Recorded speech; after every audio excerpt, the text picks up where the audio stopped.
We provide you the platform to turn your dreams into reality. Give wings to your aspirations with KR Mangalam University. Radha Krishnan के खिलाफ विपक्ष ने प्रत्याशी का नाम सबके सामने रख दिया है। बी सुदर्शन रेड्डी होंगे विपक्ष के उपराष्ट्रपति पद के उम्मीदवार।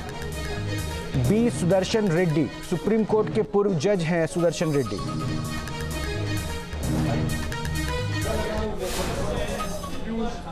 that saved our country's freedom movement so profoundly, and the values on which our country's constitution and democracy have been anchored.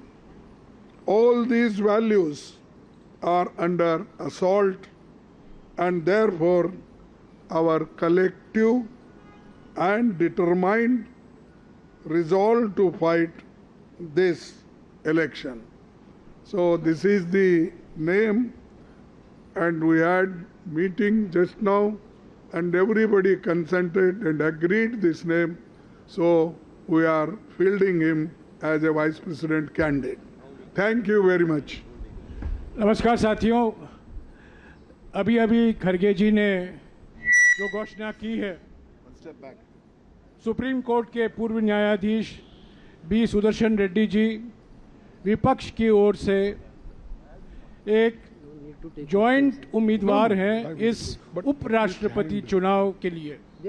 इन्होंने अभी अभी कहा है कि उपराष्ट्रपति चुनाव एक विचारधारा का टक्कर है, और क्योंकि सुदर्शन रेड्डी जी हमारे स्वाधीनता संग्राम और हमारे संविधान के मूल्यों को प्रतिबिंबित करते हैं, मूल्यों के लिए उन्होंने अपनी सारी जीवन लड़ाई लड़ी है, वो उम्मीदवार बने हैं। और सारे विपक्ष पार्टियों ने सर्वसम्मति से इनका नाम चुना है।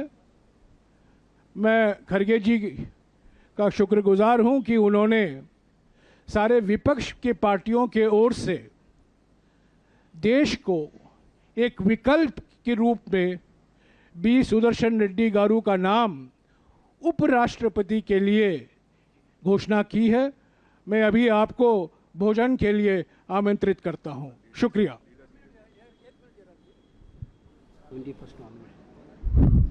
We are the on 21st. So the importance of candidate and how important he is already Jairam Ramesh explained. Further, I don't want to say anything. Thank you for all the media people coming, and tomorrow all opposition party. तो मल्लिकार्जुन खड़गे को आप सुन रहे थे, उन्होंने नाम बता दिया है विपक्ष की तरफ से उम्मीदवार का वी सुदर्शन रेड्डी। मोहित राजू भी हमारे से जुड़े हुए हैं। मोहित, नाम पे सस्पेंस हटाया गया, ये भी दक्षिण भारत से आते हैं, अब क्या इसे माना जाए?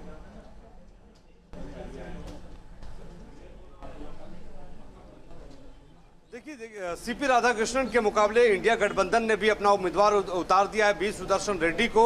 सुप्रीम कोर्ट में जज रहे हैं, 2007 से 2011 के बीच में सुप्रीम कोर्ट के भीतर ये जज रहे हैं। रंगा रेड्डी इलाके से ये आते हैं। तो देखिए, निश्चित तौर पर साउथ का ही कैंडिडेट इंडिया गठबंधन के नेता फ्लोर लीडर्स ने, नेताओं ने उतारा है। तो मुकाबला देखिए बड़ा दिलचस्प होने वाला है। साउथ खासतौर पर एक तमिलनाडु से आते हैं, एक आंध्र प्रदेश से आते हैं। तो कुल मिलाकर अब देखने वाली बात यही होगी कि मुकाबला, क्योंकि रंगा रेड्डी जो इलाका है, खासतौर पे रेड्डी बाहुल इलाका है, रेड्डी का बहुत ज्यादा प्रभुत्व है। और इससे पहले आपको बता दूं कि तेलंगाना के मुख्यमंत्री रेवंत रेड्डी ने भी मांग की थी कि आंध्र प्रदेश या तेलंगाना से ही उपराष्ट्रपति का कैंडिडेट होना चाहिए।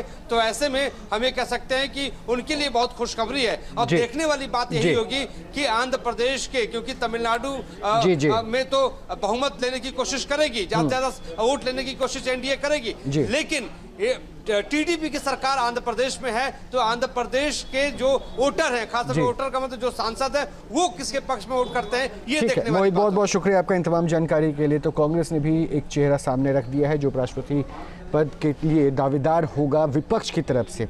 जहां भक्ति है हर शब्द में, कथाओं में छिपे हैं दिव्य रहस्य और ज्योतिष देता है जीवन को दिशा। धर्म से जुड़ी हर बातों को जानने के लिए हमारे चैनल स्तुति को सब्सक्राइब करें। चैनल पर जाने के लिए इस लिंक पर क्लिक करें।